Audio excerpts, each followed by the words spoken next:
오늘은 우리 시작한 지 6주째가 되더라고요. 그래서 여섯 번째 이제 만나는 시간입니다. 그런데 오늘 모실 분은 지능형 기계부품 소재 분야이고요. 그리고 유기 소재 섬유공학과에 계시는 김학용 교수님이신데요. 잠깐 소개 말씀을 드리면 우리 교재의 25페이지에 있는 대로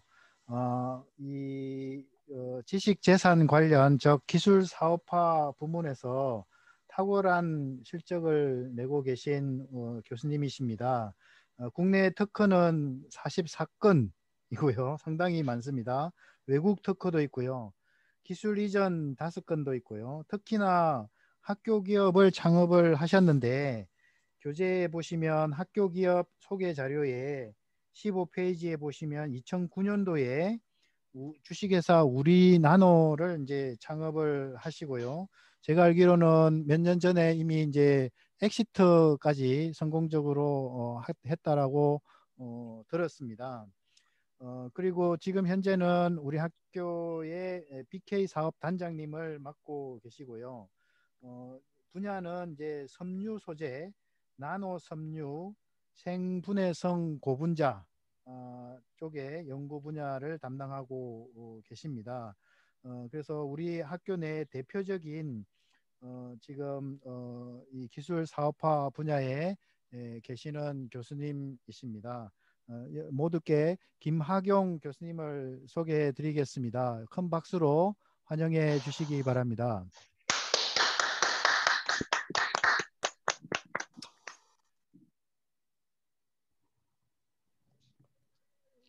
네,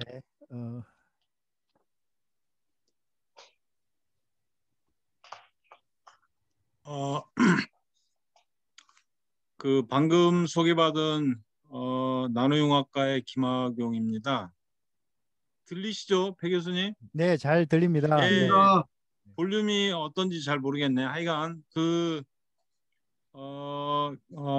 제가 오늘 세 번째 아마 타이틀의 지능형 기계부품 소재에 그 이성분 나노섬유 및 중공 탄소 나노섬유라는 타이틀로 대략 1시간 10분에서 20분 정도에 걸쳐서 개략적인 걸 좀 설명을 올리고자 합니다. 아마 이제 제가 좀 MOT 과정에 들어오신 분들을 좀 봤더니 사장님도 계시고 또 이제 석사도 계시고 그래서 굉장히 다양하게 포진하고 있다고 이제 보여드렸고요. 아마 사장님들께서 몇 분 계시는 걸로 보이는데 하여간 존경스럽습니다. 실제 이렇게 야간 수업을 참여를 해서 강의를 청강한다는 게 이제 보통 노력 가지고는 되지 않는데 오늘 제가 갖고 있는 내용들을 좀 간략간략하게 설명을 올리고자 합니다. 혹시 또 이 강의를 듣고 비즈니스에 좀 관련이 있다고 생각하시면 저를 개별적으로 만나서 말씀을 하셔도 좋을 것 같습니다. 그래서 하여간 지능형 기계부품 소재 중에 이성분 나노섬유라고 해서 아마 이성분이라는 말이 두 가지 이상의 성분이라는 말입니다. 그러니까 두 성분으로 이루어진 나노섬유하고 그 다음에 우리 전라북도 지역이 지금 현재 중공탄소 나노섬유, 탄소 나노섬유가 중점 핵심 분야 중에 하나라고 이제 생각이 드는데 이쪽에서 이제 탄소 섬유를 중공으로 만들었을 경우에 이제 여러 가지 가능성이 보여지는 것 같습니다. 그래서 그 부분 좀 간단하게 언급을 드릴까 합니다.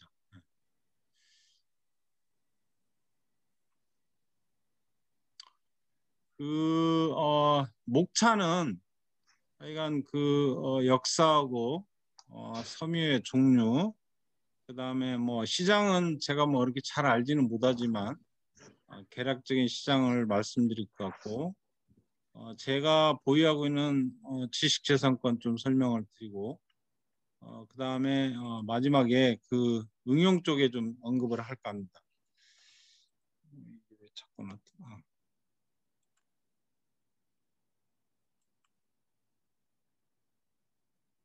그래서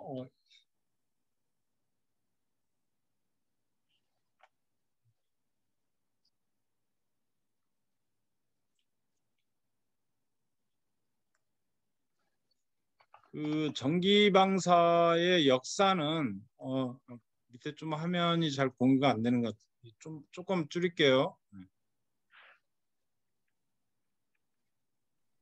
네, 이제 좋습니다. 예, 네. 예.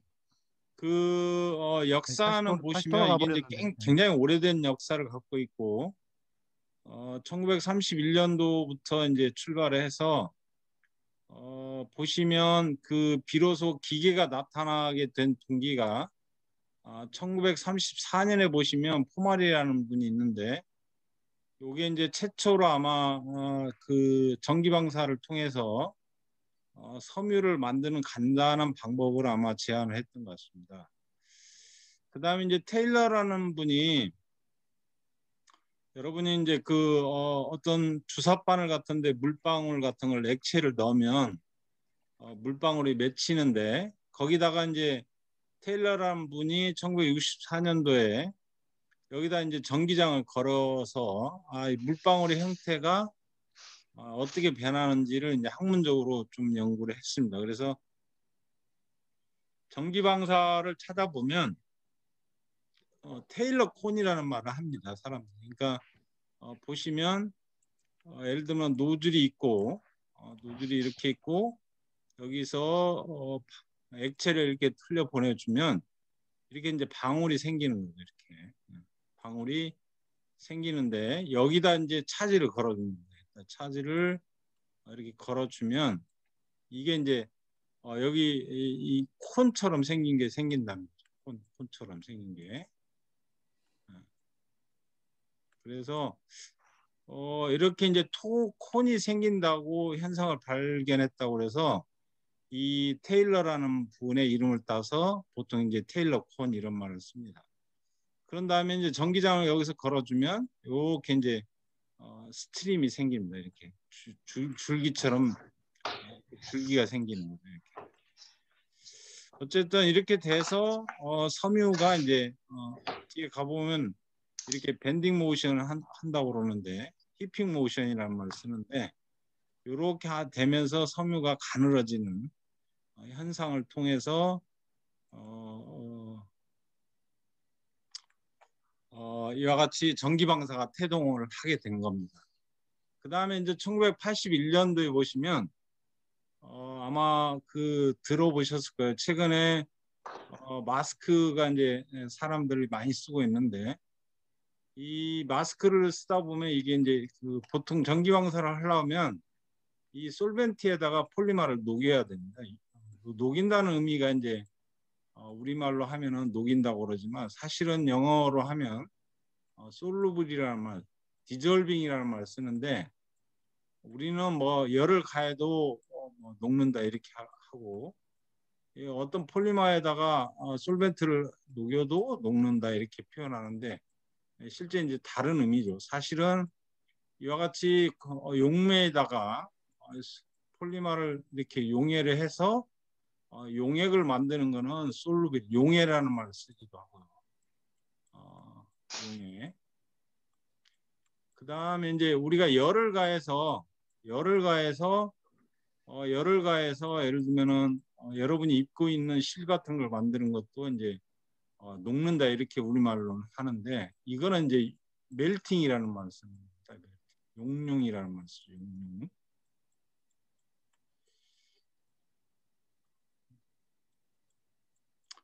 근데 최근에 이제 마스크를 나노 섬유에다 썼다가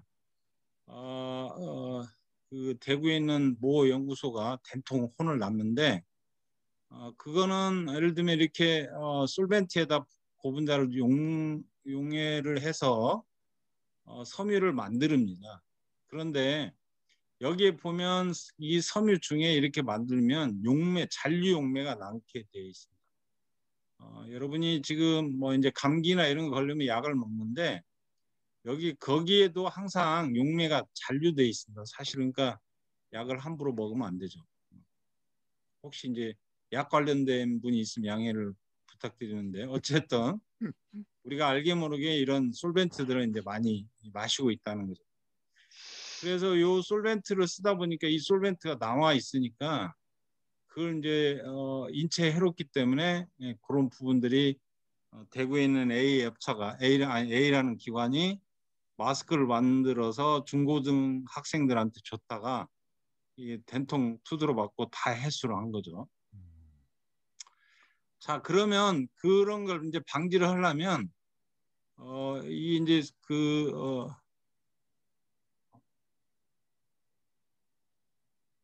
쏘리. 죄송합니다. 예. 하려면 이 폴리머를 용융을 해서 아까 멜팅을 해서 이 섬유를 만들면 우리가 이제 간단하게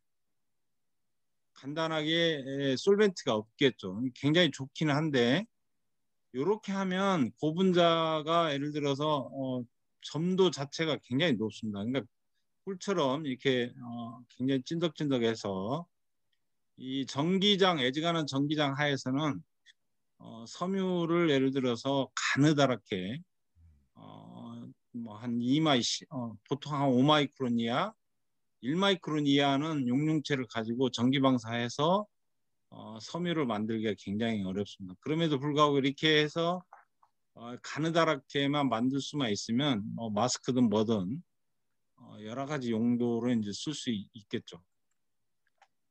그거를 이제 1981년도에 이런 분들이 이제 그런 연구를 했다는 거죠. 네.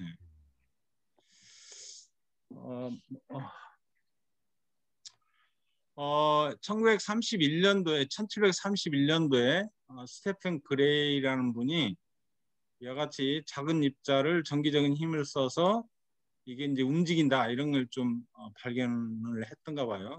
여기 보시면 뭐 일렉트리카 인덕션이라는 말을 썼는데 어쨌든 뭐 이런 현상이 1700년도에 이미 발견했고 아까 1902년도에 뭐 이렇게 해서 전기방사 장치가 이제 등장을 했는데 이때만 해도 뭐 아이디어 수준에 좀 머물렀던 것 같아요. 17년도에 이제 뭐 이런 그 드랍이 어떻게 생기는지 그런 부분들을 좀 연구를 했던 것 같고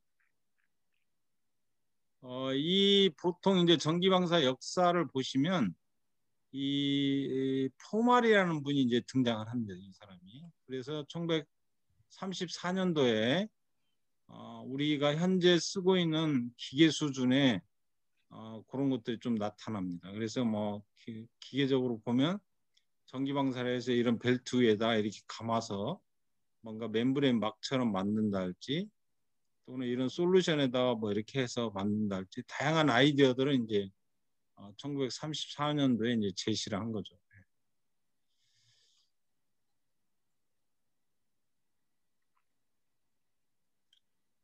그 아까 그 테일러라는 분이 이제 이런 전기 방사를 할 때 상당히 이제 기여를 많이 한 거죠. 그래서 전기장을 가하면 이렇게 노즐이 있을 때 전기장을 가하면 이런 콘 같은 게 만들어진다는 거죠. 그 다음에 여기에서 이제 밑으로 좀 내려가면 이렇게 제트 현상이 생기는 거고 이런 제트 현상이 좀 더 진행이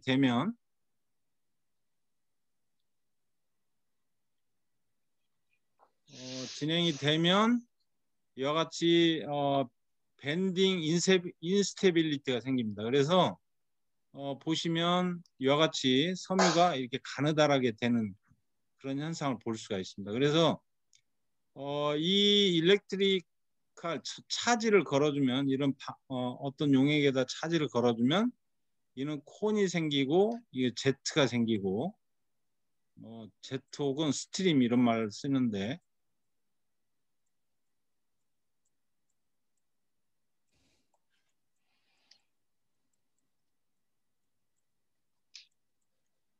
줄기라고 생각하시면 될 것 같아. 그런 다음에 이게 이제 조금 밑으로 내려가면 차지들이 이제 불안정하게 나타납니다. 비대칭이 생기는 거죠. 그래서 이와 같이 조금 히핑이라는 말을 쓰는데 이게 이제 감는다는 소리죠. 이렇게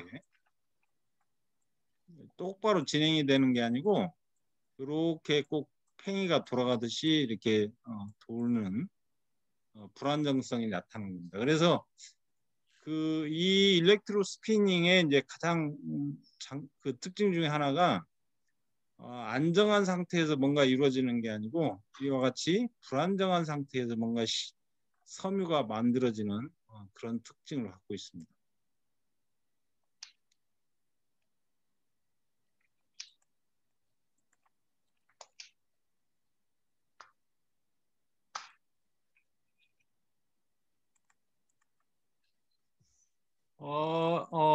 보통 이제 섬유를 만드는 방법 중에 옛날에 보시면 이렇게 어떤 섬유가 가느다랗게 만드는 방법을 어떻게 했냐면 이와 같이 그 바닷속에 이게 섬처럼 이렇게 심어서 이렇게 심어 가지고 이렇게 섬유를 만든 다음에 요 바깥에 있는 성분을 용해를 해 갖고 제거를 합니다.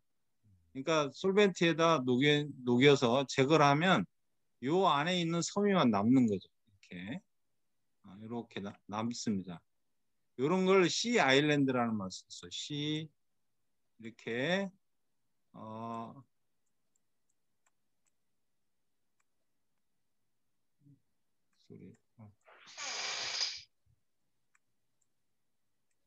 이렇게 섬처럼 만들어서 섬을 남겨놓고 요 바다 성분에 있는 걸 녹이면 우리가 섬유를 이렇게 가느다랗게 만들 수가 있었습니다. 또는 현재도 이제 일본 같은 경우는 이렇게 나노미터 그레이드를 만들려고 사람들이 노력들을 많이 하고 있더라고요.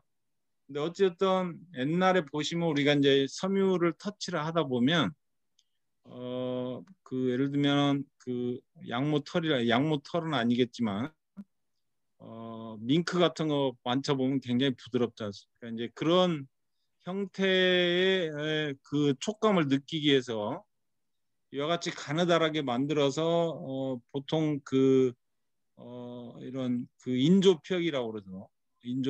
피혁을 만들 때, 가죽을 만들 때 동물 가죽에서 나오는 거를 우리가 인위적으로 만드는 방법 중에 하나가 이제 이렇게 섬유를 나노그레이드로 만들려고 노력들을 많이 했어요. 근데 최근에는 이런 기술로도 나노섬유 그레이드가 1마이크론 이하가 나노섬유가 나오는 것 같습니다. 근데 이제 굉장히 여기 이제 여러 공정들을 거쳐야 되겠죠. 불편함이 있겠죠. 이런 거 이제 분할형인데 A 폴리머하고 B 곰자를 이렇게 만든 다음에 서로 이제 쪼개면 섬유가 가늘어지는데 요거는 이제 마이크론 이하는 좀 힘듭니다. 어쨌든 다양한 형태를 써서 섬유를 용융방사를 통해 가지고 멜트 스피닝을 통해서 이렇게 만들어 왔었어요. 그러다가 이제 최근에 최근은 아니지만 1990년도 후반부터 이 전기방사가 이제 간단하게 만들 수가 있으니까 섬유 자체를 그래서 요게 이제 굉장히 사람들한테 이제 각광을 받게 됐죠. 요거는 이제 전기방사를 써서 이 섬유 한 가닥이 한 1마이크론, 2마이크론 되는데 이렇게 구멍을 2개짜리를 만들어놨지 또는 4개짜리 이렇게 만들어낼 수도 있고 또는 3개짜리 이렇게 만들어낼 수도 있다는 거예요. 그래서 전기방사를 써서 이런 마이크론 단위의 이하의 어떤 중공섬유를 만들려면 제가 보기에는 현재로는 유일하게 이제 전기방사를 통해서만 이와 같이 마이크론 이하의 섬유를 만들어낼 수 있지 않을까 생각이 듭니다. 교수님 잠깐 제가 이제 이게 지금 듣다 보니까요. 저도 막 궁금한 게 있고 또 많은 분들이 사실은 이쪽 분야가 아닐 수도 있거든요. 그래서 지금 현재 이제 섬유 중에 나노 섬유라는 게 지금 마이크론 단위의 아주 작은 눈에도 잘 안 보이는 정도의 섬유를 지금 말씀하시는 거죠?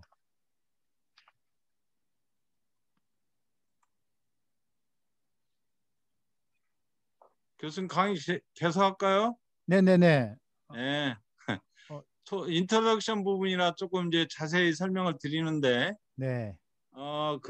조금 이따 다시 좀 목적은 설명을 드릴게요. 어찌됐든 이와 같이 시인 아일랜드를 통해서 아까도 이야기했지만 그런 바다 성분을 녹여내면 우리가 이제 가느다랗게 만들어낼 수 있고 또 여러분이 알고 있는 지금 멜브론 방식이라고 해서 마스크에 들어가는 거 보시면 섬유를 부직포를 만드는 방법 중에 이 스펀본드라는 방식이 있습니다. 스펀본드라는 게 있고 뭐 쓰는데 조금 어려움이 있는데 어쨌든 이 멜브론 방식이 있어요. 멜브론 MB라고 해서 그래서 이 멜브론이라는 거는 예를 들어서 섬유가 있으면 이런 노즐에서 용융체가 나오면 옆에서 뜨거운 바람을 이렇게 불어줍니다. 그러면 섬유가 가늘다랗게 만들어줄 수 있어요. 그래서 돌아가는 회전체에다 반아준 게 멜브론입니다. 그래서 여러분이 쓰고 있는 마스크 중에는 이와 같이 섬유가 가느다란 섬유가 함유되어 있는 경우가 있어요. 그게 이제 1마이크론 이하는 직경을 갖는 섬유는 만들기가 굉장히 어렵습니다. 그래서 어찌됐든 마스크를 쓸 때 KF94라는 게 94라는 게 이제 94%만큼 어느 입자 1마이크론짜리인가 하여간 그거를 막을 수 있다는 게 이제 그 KF94인데 이와 같이 스펀본드하고 멜분으로 된 부직포를 이제 주로 쓰고 있습니다. 근데 전기 방사를 써가지고는 이와 같이 크게 우리가 전기 방사에서 노즐 타입이 있고 노즐을 쓰지 않는 타입이 있습니다.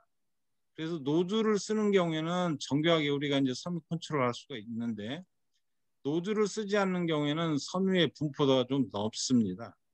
어쨌든 이와 같이 노즐을 쓸 수 있고 안 쓸 수도 있습니다.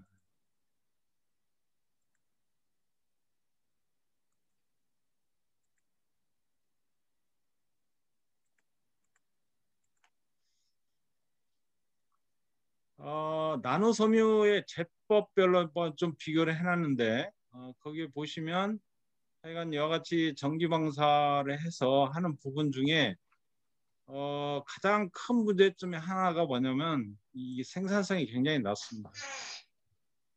예를 들어서 그 단위 시간당 기존의 용융 방사를 통해서 만드는 것에 비하면 생산성이 굉장히 낮은데 이것도 이제 현재는 많은 부분들이 해결이 돼 있어요. 그래서 아마 대한민국이 전 세계적으로 보면 이 전기 방사를 통해서 가장 그 기업체가 많고 활발하게 아마 상업화가 진행된 나라 중에 하나입니다. 그래서 아마 전기 방사의 상업화는 아마 우리나라가 제일 앞서가는 것 같아요. 근데도 아까도 이야기했지만 이 이제 섬유를 가느다랗게 만들려면 솔벤트를 쓴다는 거죠. 이 솔벤트를 쓰는 게 이제 상당히 문제가 있고 용융 방사는 이제 역사가 오래됐기 때문에 뭐 생략을 하겠습니다. 이런 멜브론 쪽에 아까 그 부직포를 만드는 쪽에 이제 멜브론 방식이 있는데 여기는 1마이크론 여기 0.5라고 돼 있지만 1마이크론 이하는 굉장히 만들기가 상당히 어렵습니다. 그 이유는 생산성이 너무 떨어지는 거죠. 생산성이 너무 떨어지니까 투자 대비 경쟁이 없는 거죠. 네.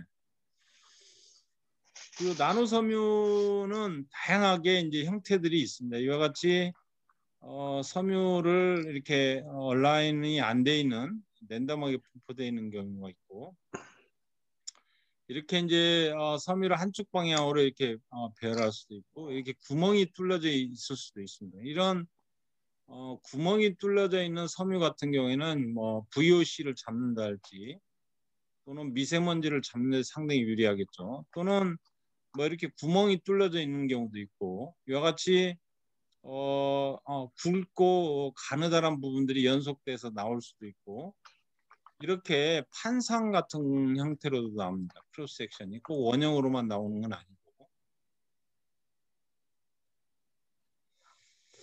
그 나노 섬유를 만들 때 여러 가지 인자들이 있는데 조금 강의를 빨리 하도록 하겠습니다.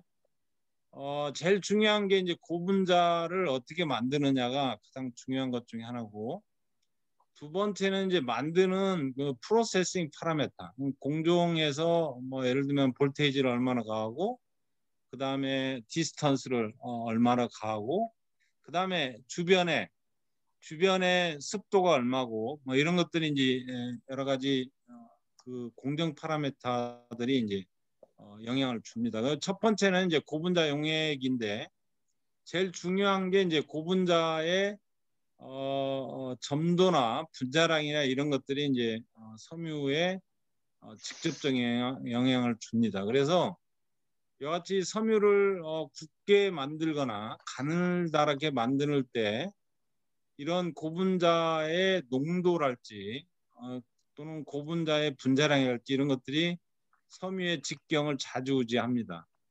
그 다음에 이제 분자량 같은 게 좀 낮고 그러면 여기 지금 뭐 자세히 보이실지는 모르겠지만 여기 보시면 이렇게 이런 걸 소위 이제 비드라고 그럽니다. 비드.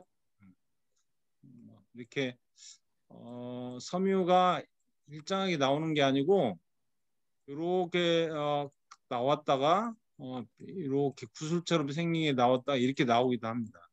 그러니까 조건이 분자량이 좀 낮으면 이런 현상들이 생길 수가 있고 농도가 혹시 또 굉장히 적절치보다면 이런 현상들이 생길 수가 있습니다.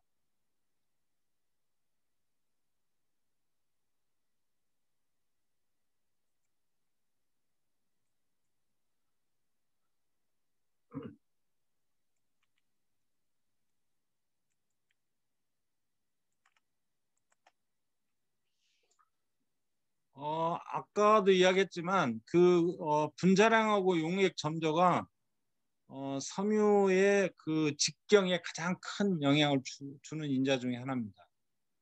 혹시 이제 전기 방사를 하다 보면 이거는 가장 기본 중에 하나인데 그 원하는 섬유 직경을 얻기 위해서는 이 부분을 잘 컨트롤 해야 된다는 거죠. 네. 그 다음에 또 하나는 이제 고분자가 갖고 있는 이 서페이스 텐션. 여러분이 잘 알다시피 물의 이제 표면 장력 같은 게 굉장히 크죠. 지들끼리 엉겨붙는 형태가 아마 그 덕진공원 같은 데 가보시면 그 연잎이 있는데 연잎 위에 물방울 떨어뜨리면 연잎 위에서 이런 그 물의 표면 장력이 굉장히 크기 때문에 지들끼리 엉겨 붙으려고 그러죠. 그러니까 아까도 이야기했지만 전기방사하는 과정 중에 고분자 용액이 그런 주사바늘 같은 통해서 주로 이제 실험실적으로는 주로 이제 그렇게 방사를 많이 하는데 거기에서 보시면 그런 걸 할 때 이런 표면 장력이 크기가 상당히 좌우된다는 거죠. 그런 다음에 여기 이제 용액을 만든 다음에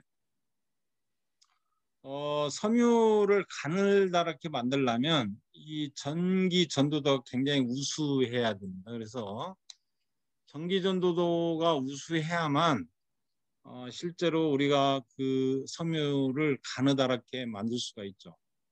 그래서 이 용액에 따라 가지고 이런 전기 전도도 같은 것들을 잘 컨트롤 해야만 우리가 예를 들어서 가느다란 섬유를 만들어낼 수가 있고 혹시 고분자 용액 중에 전기전도가 낮으면 이와 같이 방사가 안 되면 이 전기전도도를 키울 수 있는 뭐 이런 연 같은 거 여러분이 아마 그 배터리 안에 들어가 보면 리튬 클로라이드를 전해질로 씁니다. 전해질 같은 걸 넣으면 이 고분자 용액에 전기전도도가 올라가서 쉽게 섬유를 이제 가느다랗게 만들 수가 있습니다. 또 하나 이제 유전율 이 얼만큼 이와 같이 용액이 이 유전율이 큰지 적은지에 따라서 솔벤트를 쓸 때 이 유전 상수가 큰 거일수록 우리가 섬유를 가느다랗게 만들어 줄 수가 있습니다. 그 다음에 이제 다음에는 이제 공정인자인데요. 프로세싱 중에 잘 아시다시피 이렇게 이런 노즐을 통해서 이게 이제 컬렉터라고 그러는데 요거하고 요거 사이에 뭐 거리랄지 여기에 가는 전압 이런 것들이 이제 주로 그 다음에 용액을 얼만큼 공급하는지 단위 시간당 이런 것들도 이제 상당히 중요하고 요 또 하나는 요 노즐의 뭐 그 직경이랄지 아까 여기서 여기까지 거리랄지 그 다음에 온도랄지 용액의 온도랄지 이런 것들이 이제 공정인자죠. 그래서 이런 거에 따라 가지고 우리가 이제 섬유의 직경을 컨트롤할 수 있다는 거죠. 여기 이제 전압을 예를 들어놨는데 요거 밑에 거는 그 섬유가 그 폴리에스테르입니다. 폴리에스테르이고 이 폴리에스테르이 분자량이 좀 작은 쪽이고 이거 IV라고 되어 있는 부분이 있는데 이 분자량이라고 생각하시면 됩니다. 이게 이제 작은 쪽이 큰 쪽인데 볼테이지가 가는 볼테이지가 예를 들면 크면 클수록 이 평균 직경은 약간 감소하는 걸 알 수가 있습니다. 그 다음에 용액에 이제 얼만큼 단위 시간당 용액을 많이 주느냐 그거에 따라서도 우리가 섬유가 잘 형성되기도 하고 그렇지 않고 이와 같이 비드 같은 게 생기기도 하고 그렇습니다. 그래서 상당히 여러 가지 인자들이 이제 작용하고 있다는 것을 알 수가 있습니다. 그 이유는 앞서서 설명했지만 이 전기방사는 불완전성을 이용해서 우리가 섬유를 만들기 때문에 여러 가지 인자들이 이제 영향을 준다고 생각하시면 될 것 같아요. 그 다음에 이제 그 중간 과정에서 이 하전된 솔벤트들이 날아갑니다. 섬유가 고화되면서 이 하전된 솔벤트들이 날아가는데 이런 용액의 온도도 굉장히 이제 그 용매의 휘발 속도를 영향을 주는데 상당히 중요한 파라메타 중에 하나고 실제로 근데 전기 방사를 하면서 이 온도를 가하는 게 쉽지는 않습니다. 왜 그러냐면 전부 다 이 하전 상태가 돼 있기 때문에 그 안에다가 뭐 히터 같은 걸 집어넣는다 하면은 약간의 전류가 흐르기만 해도 그런 컨트롤러 같은 걸 다 망가뜨려요. 실제 그 앞서서 설명을 못 드렸지만 여러분이 우리가 이제 예를 들면은 그 변압기에서 가정용으로 공급되는 것들은 예를 들면 3.3kV에서 하여간 전압을 다운시켜서 변압기를 통해서 우리 가정에 220V로 주지 않습니까? 그러면 생각할 때 아까 전기방사 할 때 뭐 10kV, 10,000V나 또는 뭐 그 이상 뭐 2만 볼트 이렇게 준다고 그랬는데 그러면 실제로 그 2만 볼트를 주면 우리가 이염해서 할 수가 없겠죠. 그런데 여기에 이제 흐르는 전류 자체가 미리암페어나 마이크로 암페어 정도가 됩니다. 그래서 우리가 이제 우리가 안전하게 섬유를 만들 수 있는 거죠. 실제로 그러니까 암페어가 뭐 예를 들면 1암페어랄지 2암페어 이렇게 흘러버리면 여러분이 그거 터치했다고는 이제 큰일 나겠죠. 잘못하면 거기 타서 사망할 수도 있습니다. 근데 어쨌든 우리가 고전압 발생 장치에서 그런 것들이 전류 자체가 낮게 흐르기 때문에 그렇게 위험하지 않습니다. 그렇기 때문에 이와 같이 일렉트리컬 힘에 의해서 우리가 순수하게 섬유를 만들 수가 있는 거죠. 그 다음에 이제 이런 컬렉터도 아까 TV에서 뭐 TV라고 해서 하고 노즐이라고 하기도 하는데 이런 컬렉터 사이까지 거리가 이제 이거는 컬렉터거든요. 컬렉터가 돌아가는 회전체가 섬유를 받아주는 회전체가 이게 전도성이냐 아니냐에 따라서도 우리가 영향을 준다는 거죠. 그러니까 이런 것들은 이제 상업화할 경우에는 잘 선택을 해서 해야 된다는 거죠. 네. 그래서 이제 이런 컬렉터의 형태에 따라 가지고 우리가 이와 같이 돌아가는 디스크 같은 데다가 섬유를 받아주면 한쪽 방향에 이렇게 별이 잘 된 섬유를 만들어낼 수가 있습니다.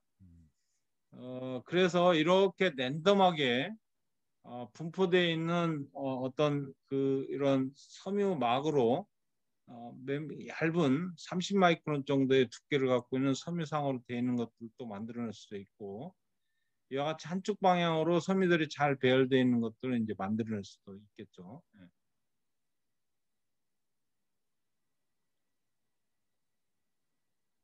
그 다음에 이제 노즐의 직경인데요. 쓸 때 그 노즐의 구경이 상당히 중요한 인자 중에 하나입니다. 그래서 보통 이게 이제 보통 저희 방에서 쓰는 거에 한 0.7mm에서 한 1mm 정도 사이에서 쓰고 있는데, 한 1mm 이상이 되면 그런 부분들이 방사가 섬유를 만드는 게 굉장히 어렵습니다. 그 다음에 노즐과 컬렉터 사이의 거리인데요. 이와 같이 이게 이제 너무 짧으면 용매가 안 날아가서 램블 이와 같이 섬유와 섬유사들이 이제 붙는 현상들이 생기고, 또 너무 멀면 섬유들이 이제 날아가서 비산되는 형태가 보여집니다. 그래서 적절한 거리를 유지하면서 방사를 해주는 게 중요합니다. 요거는 이제 노즐을 어떤 걸 쓸 거냐가 이제 중요한 건데, 이와 같이 노즐 형태에 따라서도 우리가 섬유를 어떻게 만들어지느냐가 이제 좌우를 합니다. 요거는 이제 뭐 코액셜이라고 뒤에 나오니까 다시 한번 설명하기로 하고요. 마지막으로 이제 인자 중에 하나가 분위기 인자입니다.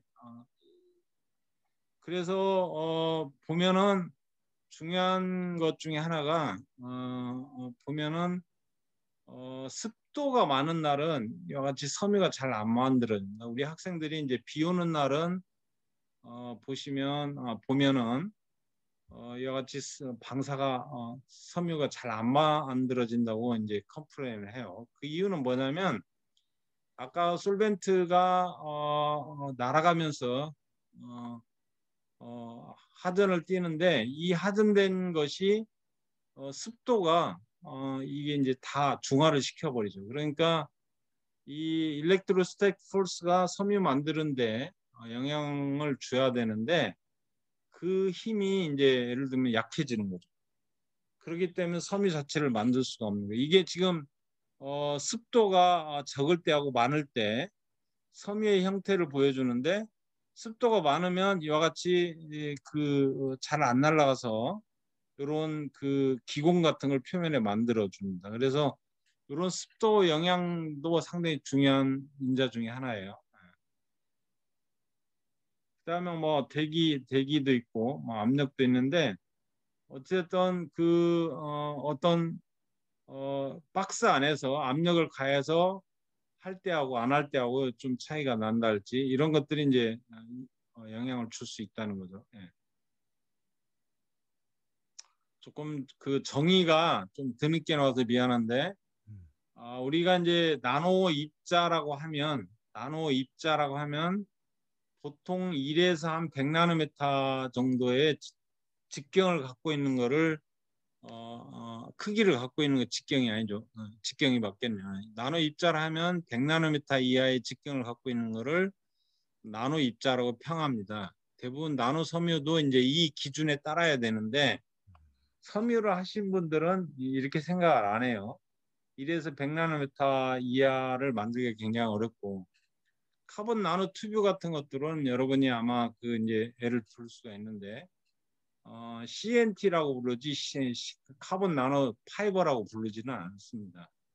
카본 나노 튜브라고 부르는데, 어쨌든 이와 같이 섬유를 하시는 분들은 대부분 크기를 1마이크론 이하면 나노섬유라고 칭을 합니다. 그래서 1마이크론 이하라고 생각을 하면 이게 이제 나노섬유에 해당된다고 생각하시면 될 것 같아.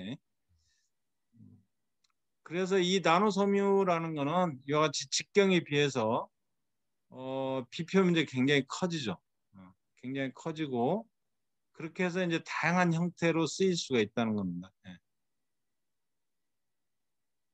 그래서 여기 이제 예를 하나 들어놨는데 물론 섬유 직경이 작아지면 섬유 직경이 이렇게 작아지면 비표 면적이 굉장히 커지죠. 예를 들면 여기에 0.01이면 이게 이제 10나노 정도 되는 것 같은데요. 이게 10나노고 이제 100나노 정도 되는데 여기 이제 비표 면적으로 되어 있는 부분을 이제 설명을 드리면 예를 들면은 비표 면적이 많으면 상암 축구장이 가로 세로가 100m라고 하면 예를 들어서 1g을 가지고 상암 운동장을 깔 수 있는 정도의 면적을 갖는다는 겁니다. 그러니까 비표 면적이 10의 4승이면 예를 들면 상암 운동장에 1g을 가지고 그 표면적을 갖다 다 덮을 수 있는 거예요. 그러면 이와 같이 비표 면적이 크면 보통 예를 들어서 그런 원자들이 표면에 나와 있는 것들만 반응을 하지 안에 숨겨져 있는 것들은 반응을 안 합니다. 그래서 그런 촉매 효과 같은 것들이 굉장히 좋죠. 그러니까 접촉하는 부위에만 뭔가 반응을 할 수 있기 때문에 마찬가지로 섬유도 그런 것들이 우리가 이제 여러 가지 형태로 쓰일 수 있는 가능성을 보이는 거죠. 그 여기 예를 들어놨는데 셀룰로스가 25마이크론이라고 보면 1마이크론 섬유는 이 안에 이제 625개가 들어간다는 거고 만약에 200나노메타인 나노섬유 같은 경우는 한 15,000개가 여기에 해당된다.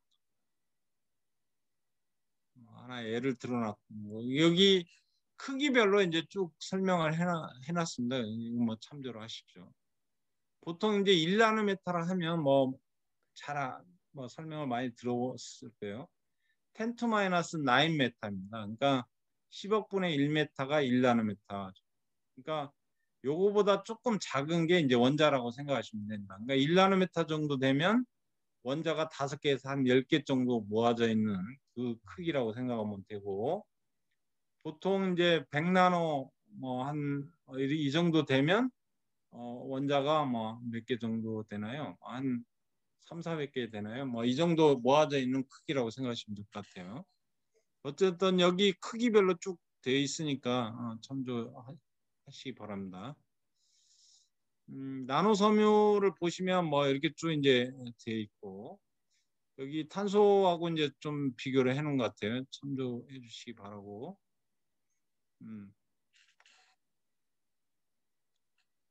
보통 이제 그 탄소 섬유를 만들 때 지금 여기 전라북도에서 하고 있는 그 원료 자체가 뭐냐면 폴리아크릴로 나이트릴입니다. 그래서 이 폴리아크릴로 나이트릴을 원료로 해서 탄소 섬유를 만들고 있습니다. 똑같이 전기 방사를 해서 이런 폴리아크릴로 나이트릴을 하면 탄소 섬유 직경이 한 200나노메타. 보통 효성에서 나오는 직경은 15마이크론 정도 됩니다. 그러니까 보통 한 0.2마이크론이니까 15마이크론 정도 되면 그게 이제 한 100배 정도 크겠죠. 어쨌든 100배보다 작은 그런 섬유들을 이와 같이 전기 방사를 통해서 우리가 이제 만들어낼 수 있다는 겁니다. 그 다음에 중공탄소 나노섬유는 실제로 이제 단일 고분자를 만들고 가지고는 상당히 어렵습니다. 그래서 뒤에 가보시면 알겠지만 두 성분을 써서 가운데 있는 성분을 녹여내 버리면 거기에 이제 중공이 생기는 거죠. 여기 이제 사이드 바이 사이드라는 말을 써놨는데 이게 중공이 아니고 이제 사이드 바이 사이드 섬유라는 건 뭐냐면 요거 같이 A하고 B가 있으면 이게 섬유가 이렇게 나란히 돼 있다는 거죠. 이렇게 두 가닥으로 여기는 A 성분, 여기는 B 성분 이렇게도 이제 만들 수가 있다는 겁니다. 예.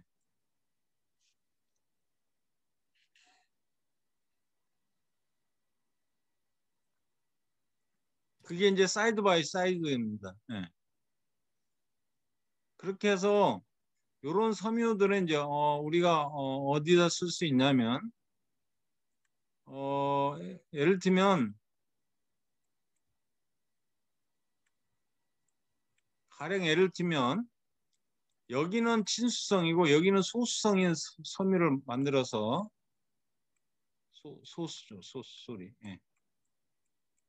물하고 친한 거하고 한쪽은 이렇게 물하고 친한 거하고 물하고 친하지 않는 거를 두 개를 만들어 놓으면 둘에 이제 이렇게 만드는 걸 야누스라는 말을 씁니다. 그러니까 이 한 얼굴에서 두 가지 양면성을 띠는 거죠. 하나는 친수성, 하나는 소수성에서 이렇게 만들어서 예를 들어서 물은 잘 흡수하고 여기는 물을 흡수하지 않으면 이런 것들이 이제 쓰일 때가 있겠죠. 뭐 이렇게 이제 만들 수도 있고 다양하게 두 가지의 어떤 야누스 특성이 필요한 쪽은 이렇게 이제 만들어낼 수도 있다는 겁니다.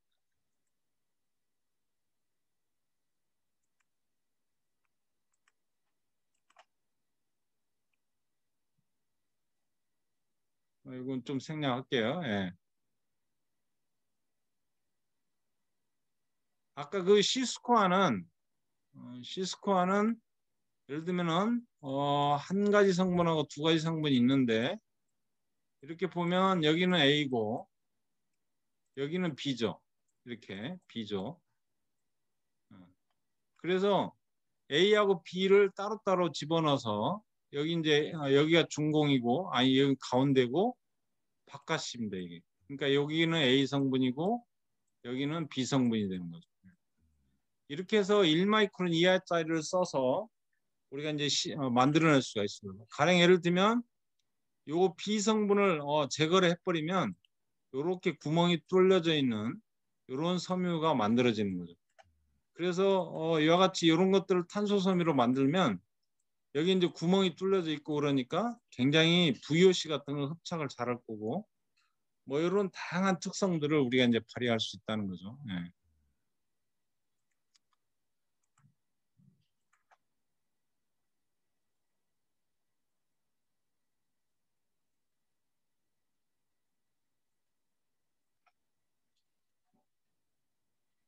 뭐 좀 지나가겠습니다. 예.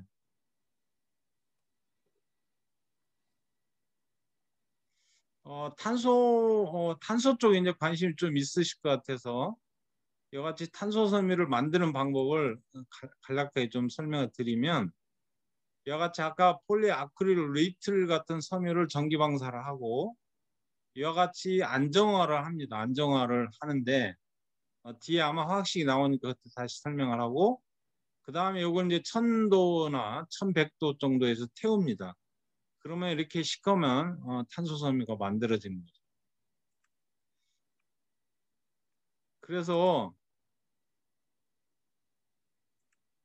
아까 폴리아크릴 니트릴이 이제 원료인데 여기에 이제 그 CN기가 붙어 있습니다. 이게 CN기가 붙어 있고 이렇게 안정화를 통하면 여기에 이제 고리가 만들어집니다.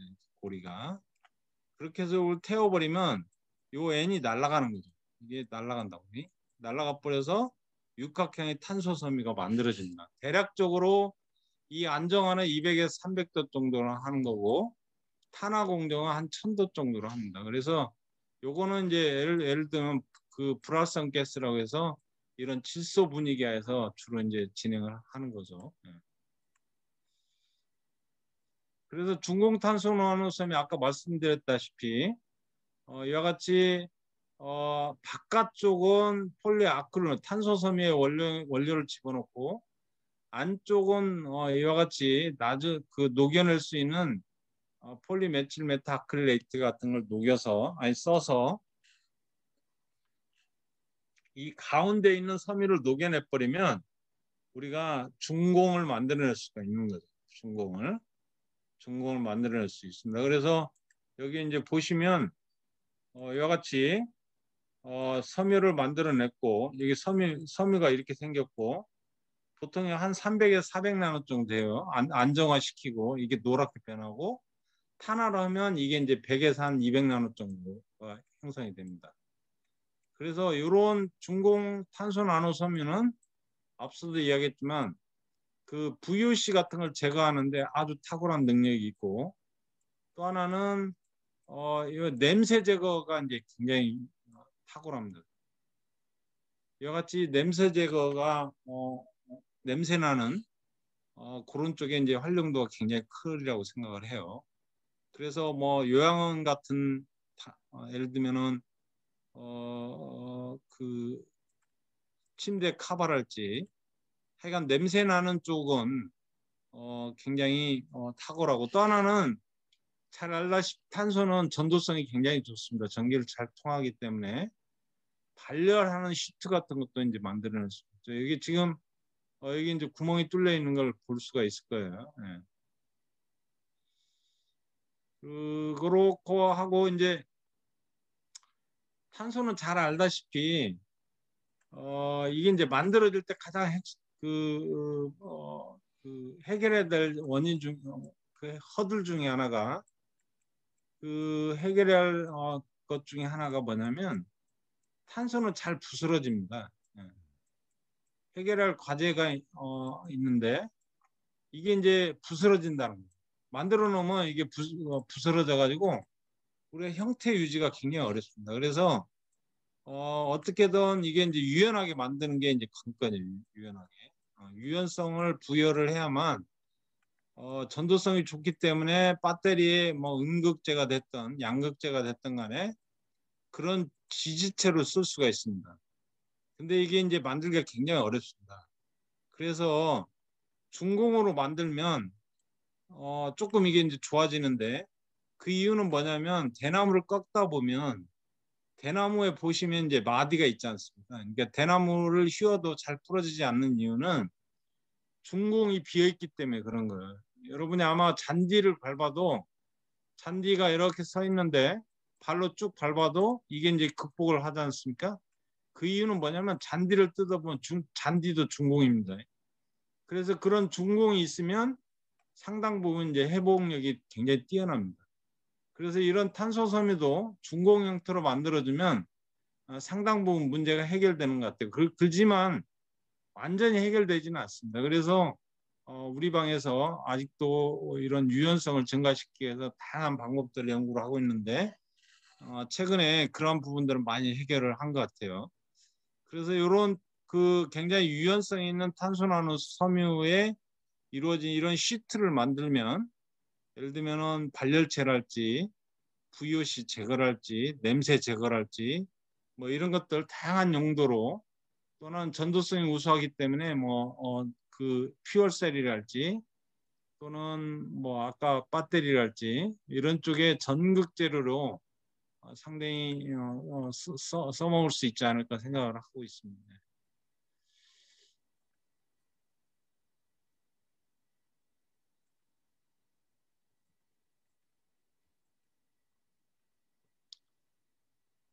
기타 뭐 나노섬이라고 되어 있는 부분이 있는데요.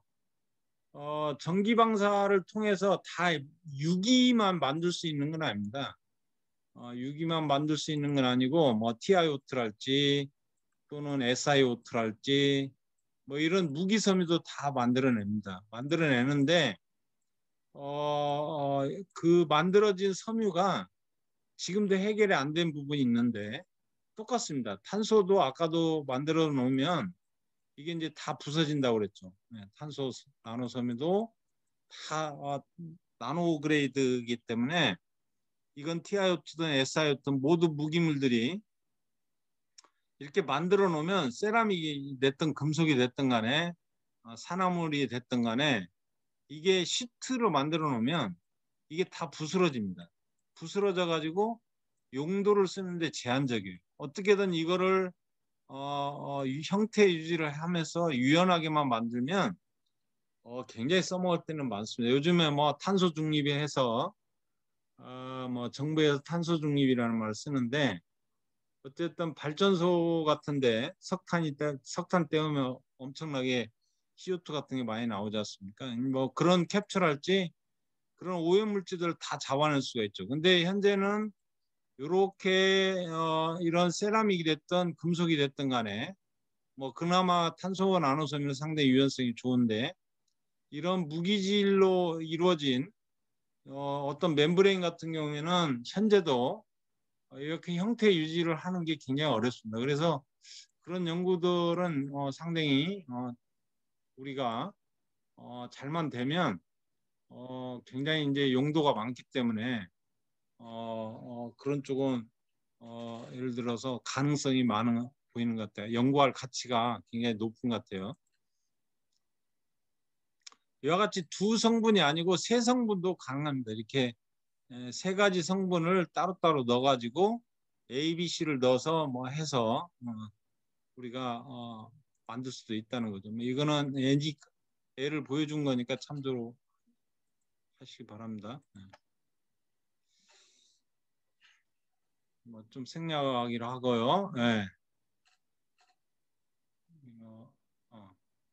아까도 이야기했지만 이게 이제 나노 섬유도 마찬가지로 이게 이제 실로 만들어줘야 됩니다. 실로 만들어야지만 이게 확산이 굉장히 잘 될 수가 있는데 그 실로 만들기가 굉장히 어렵습니다. 실제로. 그래서 어떻게든 그 실로 만들어야만 우리가 이제 직물을 짜고 이럴 수가 있는데 왜 이제 제가 이걸 설명을 왜 드리냐면 CNT도 마찬가지입니다. CNT 카본 나노튜브 뭐 다 좋죠. 카본 나노튜브가 굉장히 그 여러 가지 뭐 물성도 좋고 그러지만 이게 이제 3차원화 하는데 한계가 있는 게 그래폰도 마찬가지고 이게 3차원을 만들려면 이게 이제 실 형태로 만들어줘야 돼요.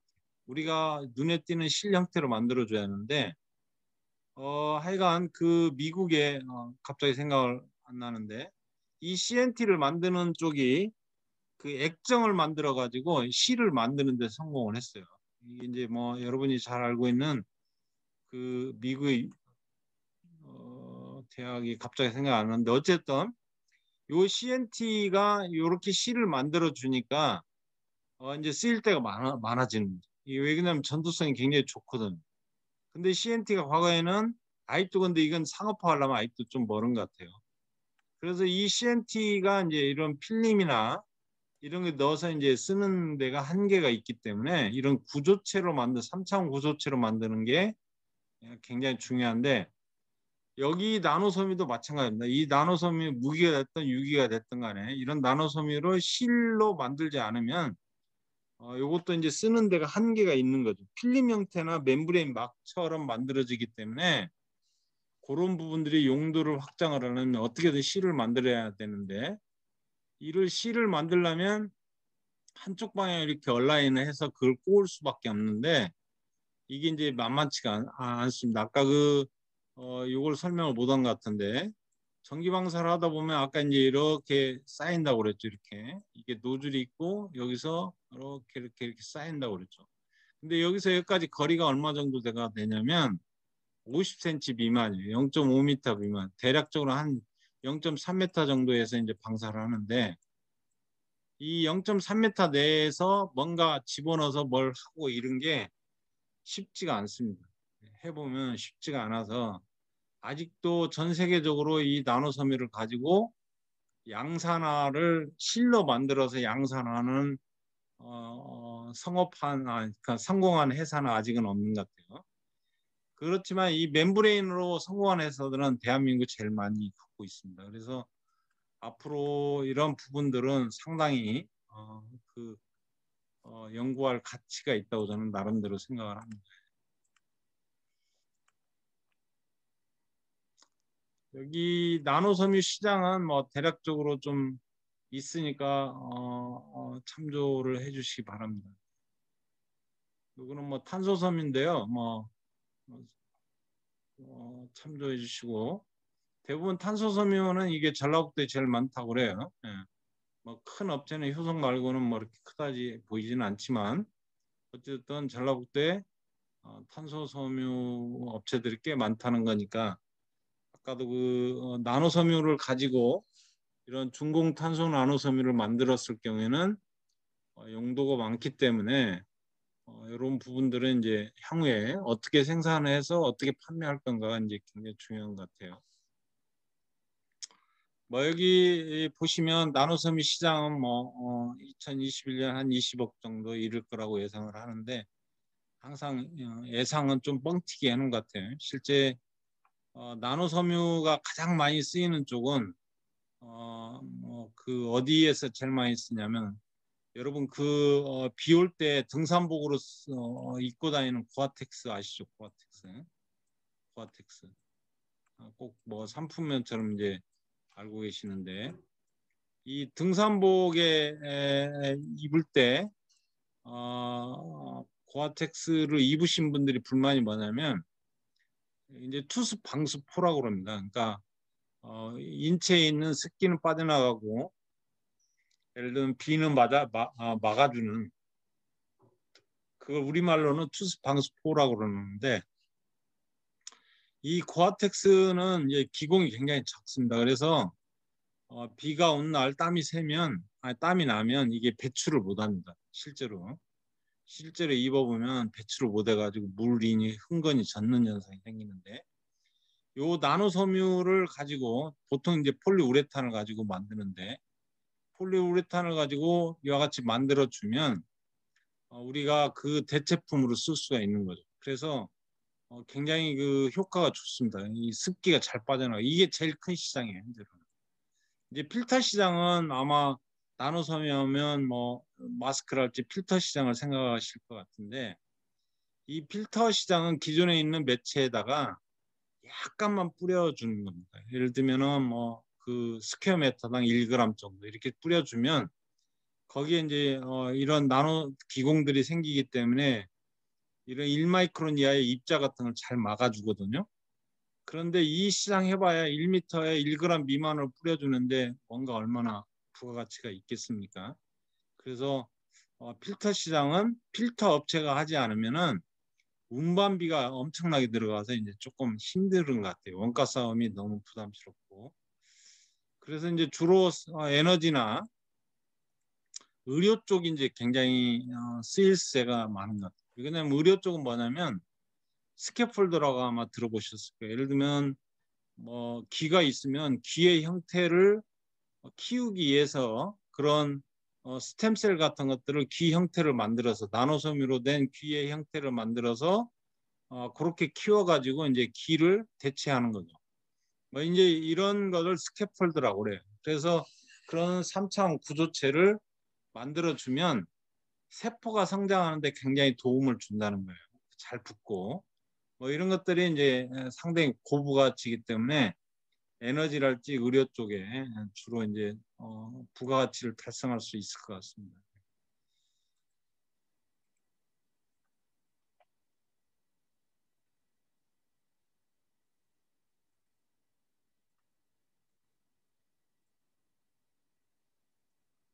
요거는 뭐 그 탄소섬유, 나노섬유하고 탄소로 된 나노섬유의 시장을 좀 보여주는 건데요. 이거는 좀 활성화가 잘 안 되는 것 같아요. 현재는 아까도 이야기했지만 유연성이 떨어지는 게 이게 탄소섬유로 된 멤브레인 막을 만들어주면 이게 이제 잘 부서져 가지고 이거를 어떻게든 유연성만 뛰어나게 만들면 이제 굉장히 많은 부분이 우리가 쓰일 수가 있다는 거죠. 아직은 이제 이렇게 해서 이렇게 해가지고 탄소섬유를 유연성 있게 만들어내는 업체는 전 세계적으로 제가 알기로는 없는 것 같아요. 현재는. 그래서 이런 유연성 있는 탄소 나노섬유 멤브레인을 만들면 용도는 무궁무진한 것 같습니다. 그래서 제가 이제 개인적으로 생각할 때 뭐 그런 생각도 했었어요. 예를 들면 무슨 아파트 같은데 VOC 같은 걸 잡는데 요즘 뭐 새집 증후군이 그나마 좀 친환경 소재들이 많이 써서 많이 좀 줄어드는데 이 알데히드 같은 것들이 생기면 사람들이 이제 뜨끔뜨끔 눈이 아프다고 그래요. 그러니까 그럴 경우에 커튼처럼 이런 중공탄소나노섬유로 된 멤브레인 막을 커튼처럼 걸어놓고 하면은 VOC가 이제 다 잡아먹을 거 아니에요. 그러면 그거 이제 더 이상 성능이 없으면 이게 태우면 됩니다. 쉽게 말하면. 그래서 그걸 다시 갖다 태운 다음에 다시 이제 붙여주면 계속적으로 성능을 발휘할 수가 있기 때문에 뭐 그런 용도도 한번 생각을 해봤어요. 어쨌든 그다음에 이제 요양원 같은 데 가면 이제 노인네들이 좀 많죠. 이제 냄새가 고약하게 나는가 봐요. 뭐 사람이 나이 먹으면 노인네도 나고. 그래서 노인네를 잡아주는 냄새 제거 같은 그런 의료 쪽도 굉장히 가능성이 있겠다는 생각을 가졌습니다. 개인적으로. 그래서 뭐 이건 특허 출원 현황이니까 참조를 해주시고요. 대부분 이제 제가 갖고 있는 현재 특허들은 두 가지 성분으로 되어 있는 부분들이 이제 주로 출원이 이루어져 있고, 이거는 뭐 PCT입니다. 돈이 없어서 아마 미국 특허는 출원을 못 했는데, 아까 이제 용도 쪽인데요, 응용 쪽인데, 뭐 앞서서 뭐 설명했던 부분들입니다. 그래서 이런 덕진 연못에 있는 이런 연꽃잎 구조를 뜯어보면 이렇게 생겼어요. 이렇게.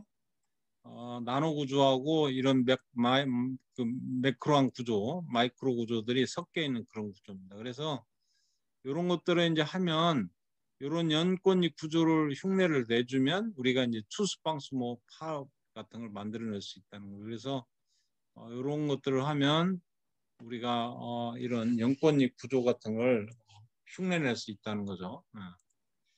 요거는 뭐 친유성하고 친수성인 소재를 갖다 혼합되어 있으면 이런 멤브레인 막을 가지고도 이제 분류를 해낼 수 있다는 거죠. 하나의 애입니다. 이거는. 요거는 뭐 백묘국이라는 뭐 입인가 본데 이런 것도 이제 흉내를 내보면 아까 이제 폴리스타이렌하고 폴리아마이드 이건 소수성 이건 친수성입니다. 그래서 이런 것들을 노즐을 이렇게 요 폴리스타이렌 쪽에 이제 많이 쓰면 요거는 소수성이 강하고 나일론 6 같은 경우는 물에 이제 친화성이 좋으니까 이렇게 떨어지겠죠. 뭐 이런 것들을 흉내낼 수 있다는 거예요. 또는 아까 백묘국 같은 것들을 해서 이런 다양한 특성들을 이제 발휘할 수 있다는 거고. 그리고 아까 이제 대나무 이야기를 했는데 대나무처럼 이렇게 구멍을 중간중간 뚫어가지고 유연성을 증가시키는 뭐 이런 것도 가능하다는 거고. 요거는 이제 대나무 잎이구만요. 대나무 잎을 흉내내서 할 수도 있는 거고. 그래서 뭐 하여간 이런 나노섬유는 여러분이 여기 보시면 뭐 에너지, 메디칼 또는 뭐 여기 뭐 기능성 의류 또는 뭐 국방부 뭐 이런 전자 쪽 뭐 이런 쪽에 다양하게 이제 쓸 수 있다는 겁니다. 필터 쪽은 여러분이 아마 생각하는 만큼 뭐 이렇게 이제 기능은 좋은데 이게 이제 사업화에 접어들면 아까도 이야기했지만 이제 뿌려주는 뭐라고 해야 되나 부직포의 기본 중량 자체가 조금만 뿌려도 효과가 나타나니까 그게 이제 나노섬유를 하시는 분 입장에서는 크게 이제 메리트이 없다고 생각하고 필터 업체는 굉장히 이제 메리트이 있는 것 같아요. 근데 필터 업체가 양산화 기술을 갖고 있으면 상당히 필터 쪽은 괜찮은 것 같아요. 뭐 VOC 제거하는 쪽, 요거는 이제 전도성을 이용해서 투명하게 하면 여러분이 지금 쓰고 있는 아이폰 같은 기판 같은 뭐 삼성 것도 마찬가지지만 이게 터치 스크린에 보시면 이게 전도성이 뛰어나야 되는데 투명도도 줘야 됩니다. 그래서 인디움 틴 ITO라고 그러죠. 인디움 틴 옥사이드가 많이 쓰이는데 뭐 그런 걸 대체하기 위한 이런 것들이 이제 투명 나노섬유를 써서 이런 AG 나노와이어 같은 걸 코팅해 가지고 가능하다는 겁니다. 그 다음에 이제 아까 히팅이 가능합니다. 이게 뭐 히팅하는 장면인데 뭐 이런 쪽이 또 이제 응용이 가능하다는 거고. 그다음에 탄소 나노 섬유는 이렇게 해서 이렇게 그 절연한 아니 그 뭐야 에너지를 전기를 여기서 절연해주면 절단해주면 바로 이게 떨어집니다. 그러니까 전도성이 그냥 그 뭐라고 해야 되나 열 전달이 굉장히 빠르게 됩니다. 그러니까 방열이 방열 그러니까 열을 뺏는 게 이제 굉장히 용이하다는 겁니다. 그래서 여같이 온도를 올렸다가 여기서 끊어주면 곧바로 떨어진다는 겁니다. 중공탄소 나노섬유는 아까도 이야기했지만 이런 부분들이 이제 많이 쓰일 수 있다는 거예요. 뭐 수질, 공기, 뭐 가정용 벽지, 그다음에 에너지 쪽 연료전지, 뭐 배터리랄지, 그다음에 퓨얼셀, 캐패시터 뭐 이런 쪽 다양하게 쓸 가능성이 높은 것 같아요. 요거는 그 사이드 바이 사이드의 하나의 응용인데요. 사이드 바이 사이드 섬유를 이렇게 만드는 겁니다. 그래서 여기 이제 하나의 응용 범위를 제시를 해놓은 것 같습니다. 죄송합니다.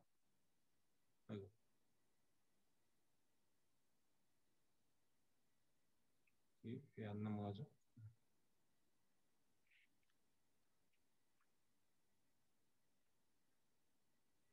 음.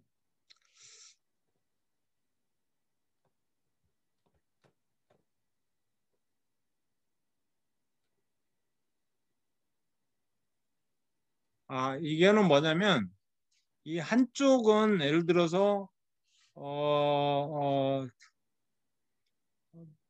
미세먼지가 부착이 되면 그 미세먼지가 부착되는 부분을 감지하는 센서로 이제 하겠다는 겁니다. 그래서 이 미세먼지가 부착됐을 때 터뷴이라는 TB인가요? 이게 터뷴이 아마 TB 같은데 이 터뷴을 이용해 가지고 먼지가 부착이 어느 정도 됐구나 이걸 이제 감지하겠다는 거고 요 구리 요게 이제 우리가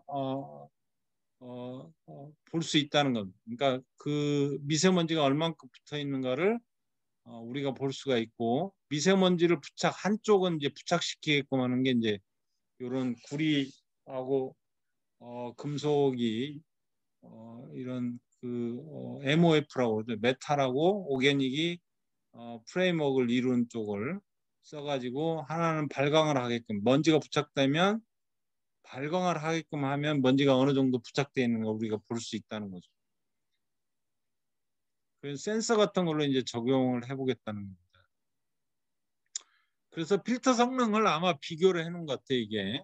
그래서 여기에 이제 시간에 따라 가지고 필터가 이와 같이 여기 그 그린색이죠. 이게 필터가 시간이 지나가면서 예를 들면은 먼지가 붙으면 이 색깔이 변하는 거죠. 그러니까 이게 먼지가 얼마큼 붙어 있다 이걸 알 수가 있다는 겁니다.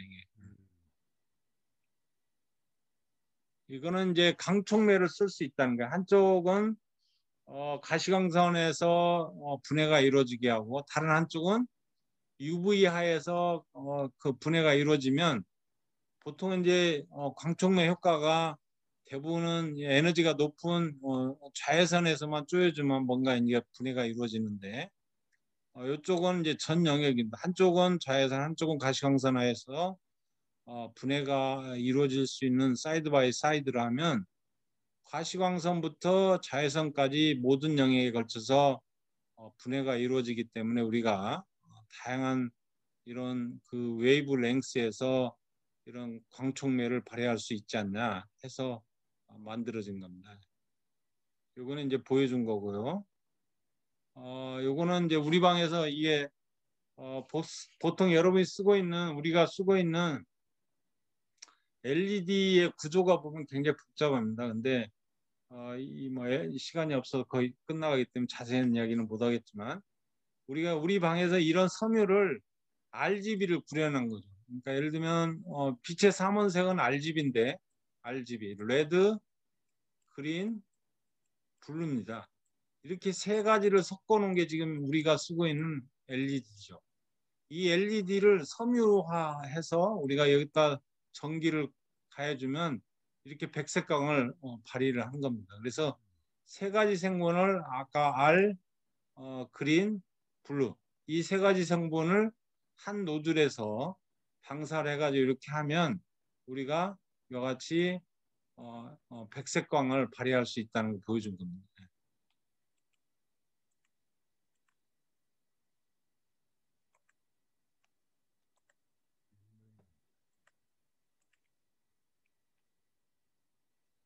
이거 뭐 참조하시고요.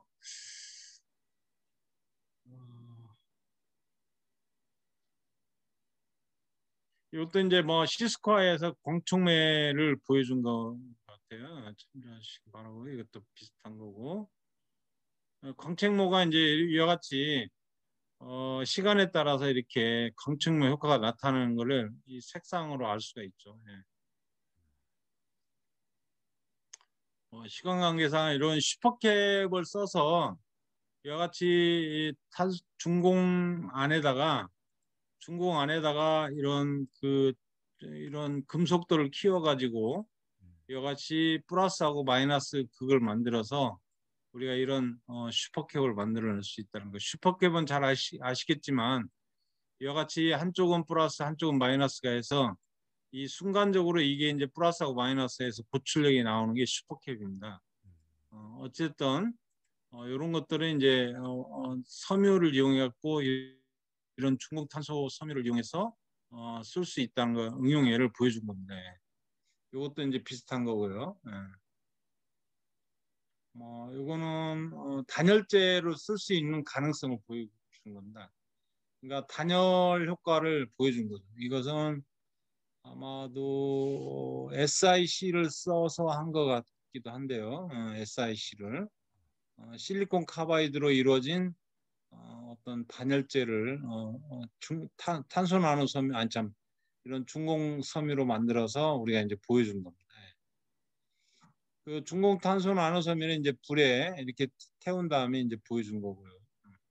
뭐 대략적으로 이게 지금 부서지지 않는 장면을 보여주는데 사실은 이 정도 가지고는 조금 상업화하기는 어려운 것 같아요. 이거보다는 조금 유연성을 더 필요로 하는 것 같습니다. 그 제가 갖고 있는 이제 뭐 여기 특허를 이제 대략적으로 보여주는데 현재 이제 두 가지 성분을 해서 이렇게 회전하면서 튜브 타입의 이제 이런 양산화 시스템을 갖고 있습니다. 기술 자체를.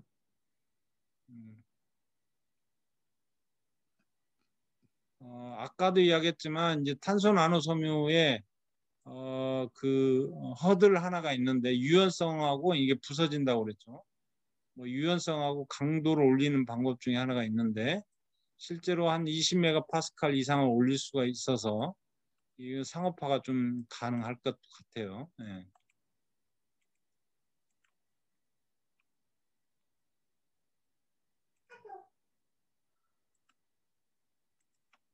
이 부분 참조를 해주시고요. 하여간 장시간 뭐 여러 가지 이야기를 드렸는데 뭐 질문이 있으면 해주시기 바랍니다.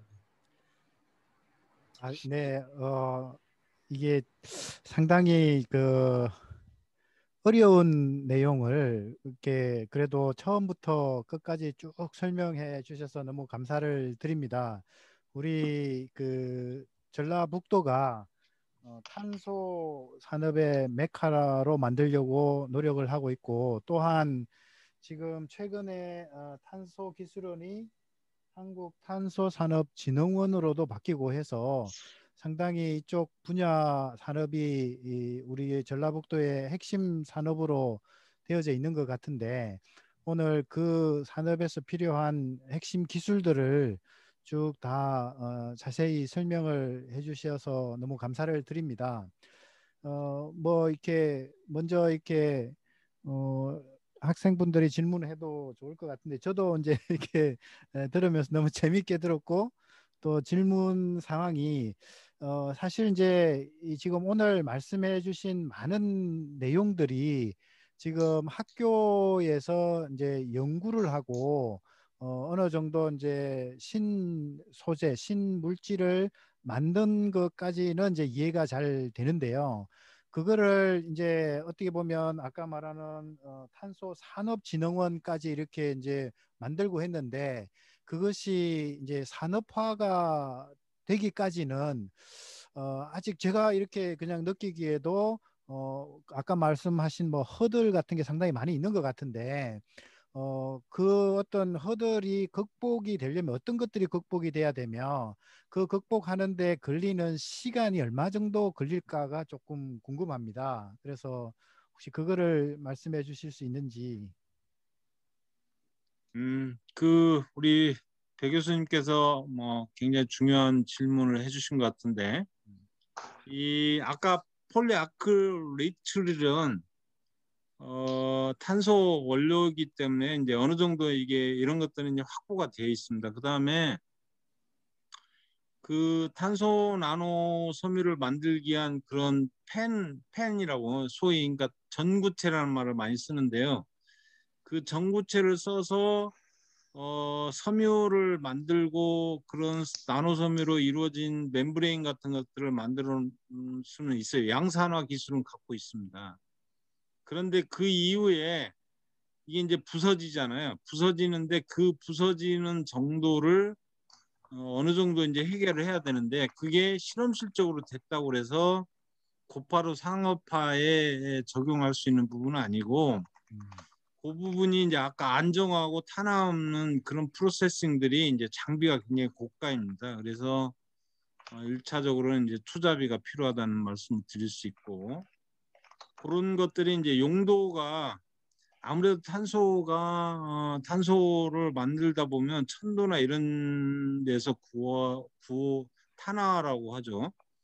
이렇게 에너지가 많이 들어가기 때문에 값이 비쌀 수밖에 없습니다. 그래서 그런 원가들이 이제 기업 하시는 분들이 원가를 계산해서 그런 것들이 이제 그 뭐라고 해야 되나 그 뭐 사업화가 충분히 가능하다고 느꼈을 때만 이 사업화가 이제 진행될 수 있는 것 같아요. 이제 제 입장에서는 그런 부분들을 아무리 이야기를 해도 그 부분을 판매를 해서 뭔가 상업화가 판매를 해서 뭔가 상업화 가치가 있을 때만이 그런 게 이제 가능한데 CNT를 예를 들어보면 이제 그 말이 아마 와닿을 겁니다. 왜냐면 CNT가 아무리 성능이 좋아도 아까도 허들이 있는데 그런 3차원 구조체를 못 만들기 때문에 그 뭐 그 조금 그 CNT 같은 거를 써서 하려면 뭐 그 예를 들면 배터리에 뭐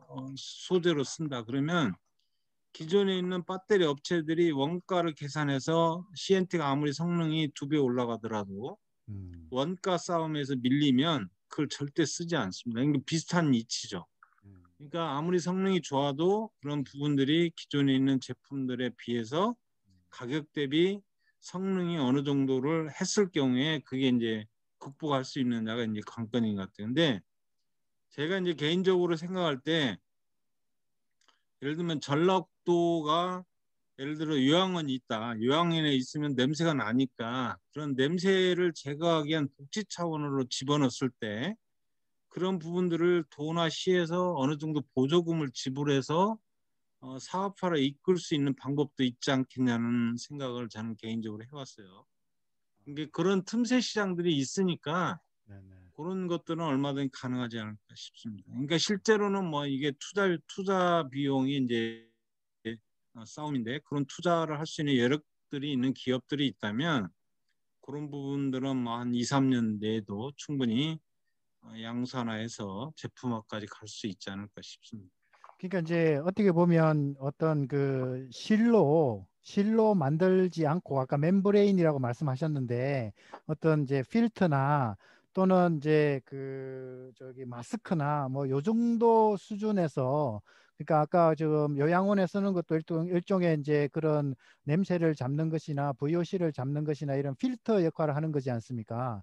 이제 그렇죠. 예. 그 정도의 이제 어떤 제품화까지는 이제 되는데 이제 더 나아가 갖고 이제 더 고부가가치의 이제 어떤 그 산업에 응용하는 어떤 제품 킬러 제품은 아직 아직 그러니까 개발되어 있지는 않다는 말씀이시네요.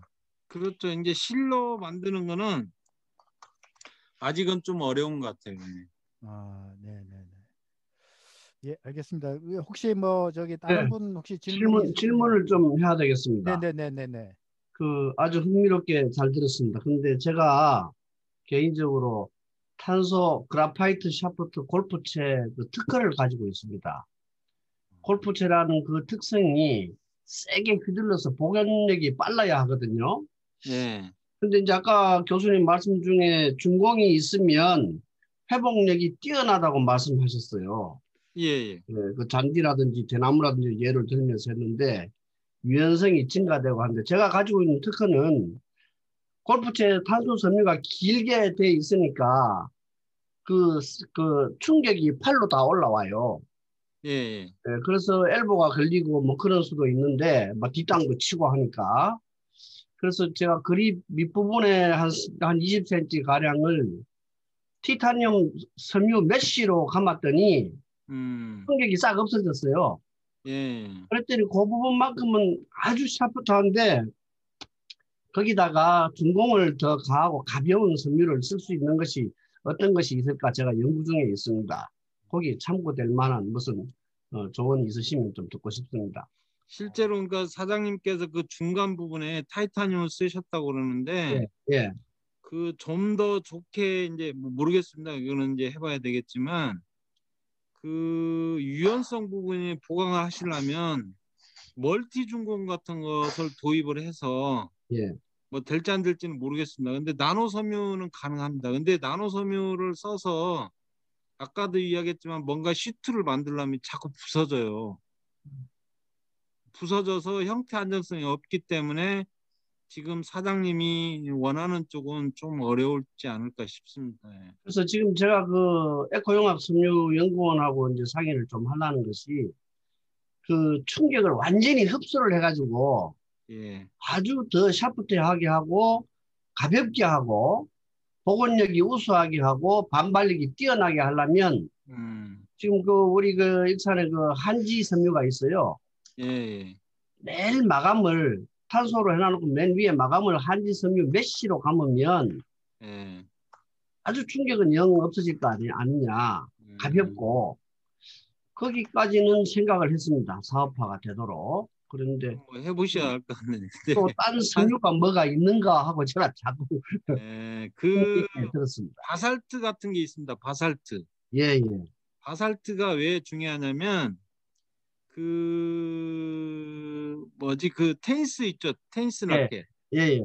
테니스 라켓을 치다 보면 모르겠습니다. 사장님 혹시 이제 그 테니스 쳐보시는 비슷한 현상이 짜르르 하고 오거든요. 예, 그것도 엘보가 많이 들어옵니다. 예, 엘보가 옵니다. 그게 이제 바살트 섬유가 그런 진동을 잡아주는 효과가 있어요. 아, 그래요? 예, 그래서 기존의 SiO2 섬유들은 이제 많이 썼는데 SiO2로 보강을 많이 합니다. 그러니까 그래파이트 보통 이제 그 탄소 섬유를 해서 그래파이트 아니 골프채 같은 걸 만들 때 그 탄소 섬유하고 섬유 사이에 그 간극을 메꿔줘야 되는데 에폭시하고 그 에폭시가 됐든 뭐가 있는 레진으로 예, 해가지고 그 1200도에서 1700도로 열을 가하거든요. 오븐에 넣어서.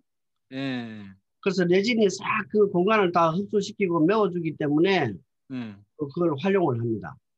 그러니까 그게 이제 메워주는 효과가 실리콘 옥사이드를 많이 쓰거든요.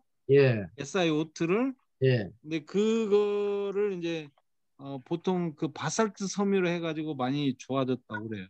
예. 저 그것도 그 잘 모르겠습니다. 예. 지금 이제 그 특성을 그 낚싯대는 낭창낭창하게 들이워야 되지만 예, 예, 골프채는 사정없이 휘둘러야 되잖아요. 예, 예, 그 충격에 부러지지 않고 탄력이 우수한 것이 이제 보면 이제 그라파이트, 탄소 그라파이트인데 음, 그것을 지금 제가 그 연구를 해보니까 그 지금 그 충격이 일단 안 올라와야겠다라는 이야기죠. 예, 이 충격만 안 올라오면 굉장히 샤프트해지거든요. 저 음, 소프트해져요. 그리고 스윙도 부드러워지고 팔에 음, 무리가 안 가리고 그런데 이제 그 껍데기에 더 가볍게 보강할 수 있는 것이 탄소 말고는 또 뭐 없느냐 그 파이버 섬유는 부러집니다. 그래서 안 쓰거든요. 그래서 이거 지금 아까 말씀하신 대로 중공으로 되고 가벼운 섬유가 뭐 있다면 그건 아주 그 좋은 그 아이템이 될 것 같아서 저 여쭤본 겁니다. 네, 그거는 아주 하여간 뭐 중공 쪽으로 하시면 지금 네. 사장님 원하는 쪽 어느 정도 보강할 수 있을 거예요. 그러니까 재질은 잘 모르겠고 네. 어찌됐든 구멍을 뚫려져 있는 부분을 좀 하시면 네. 많이 좋아질 수 있을 가능성이 있어 보이네요. 예. 예, 잘 잘은 들었습니다. 아이고, 모르겠습니다. 아주 예, 예. 적절한 질문에 또 같은 또 그 업계에 계시는 분 우리 유기달 사장님께서 좋은 질문을 해주셨는 것 같습니다. 혹시 뭐 더 필요하시면 나중에 따로 또 말씀을 하시고 참고로 우리 그 김학용 교수님이 우리 학교에서 골프를 제일 잘 치십니다. 그렇지는 않고요. 예. 네. 혹시 또 다른 질문이 혹시 있나요? 질문 하나만 하겠습니다. 혹시 그 교수님께서 탄소 발열에 대해서 아까 예. 말씀을 하셨는데 혹시 그 보유하고 계시는 기술이 있거나 뭐 상용화가 가능한 분들 제가 조언을 좀 받고 싶거든요. 예. 그 발열체는 뭐 많이 아실 거예요. 탄소섬유로 해서 하는데 네, 그 탄소섬유에 이제 어떻게 되어 있냐면 거기 이제 커프하고 니켈이 그 선들이 이렇게 쭉 들어가 있습니다. 예, 근데 이제 그 탄소섬유 시트로 할 경우에 이제 장점이 뭐냐 이렇게 물어보실 수 있을 것 같아요. 예, 예, 탄소섬유로 하면 이제 중국에서 나오는 제품들이 발열체, 조끼랄체 이런 것도 많이 보셨을 거예요. 네, 근데 이제 그게 이제 예를 들면은 입으면 소프트하지 못합니다. 그래서 이 탄소 나노 섬유로 만들었을 때 유연성이 좋기 때문에 속내처럼 입을 수가 있다는 게 큰 장점 중에 하나죠. 저는 그 벤치, 그 야외용 벤치에 적용을 하려고 그러는데요. 예. 현재 그 타사 같은 경우는 스틸로 되어 있는데 저희는 알루미늄으로 그 사람이 예, 앉는 예. 쪽으로 했는데 DC로 하다 보니까 열 전도가 높은 열이 올라오지 않아 가지고 그것 때문에 좀 예. 고민을 하고 있거든요. 예. 220으로 할 때는 뭐 저기 온도가 충분히 올라오는데 예. DC로 하다 보니까 온도가 많이 생각보다 올라오진 않더라고요. 그렇구나. 그 벤치 쪽은 잘 모르겠습니다.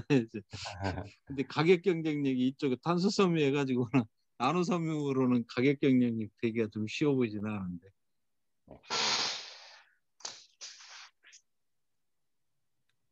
언제 한번 혹시 뭐 시간 되면 한번 찾아뵐 수 있도록 하겠습니다. 예, 예, 뭐 그렇게 네. 언제든 웰컴입니다. 네. 네. 네, 혹시 또 다른 질문이 있으시면 해주시기 바랍니다.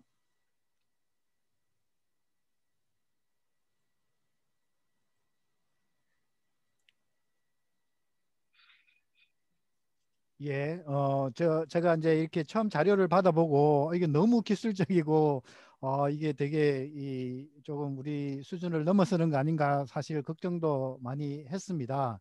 근데 이제 제가 이제 기대했던 대로 그래도 이쪽 분야에 계시는 또 분들이 분명히 있을 것이고요. 그럴 때는 이런 정도의 수준이 되어야 우리 전북대학교 그래도 기술력이라고 저는 생각이 들었습니다. 그래서 그 기술들을 잘 이해할 수 있도록 처음부터 끝까지 잘 설명해 주신 우리 김학용 교수님께 너무 감사를 드립니다.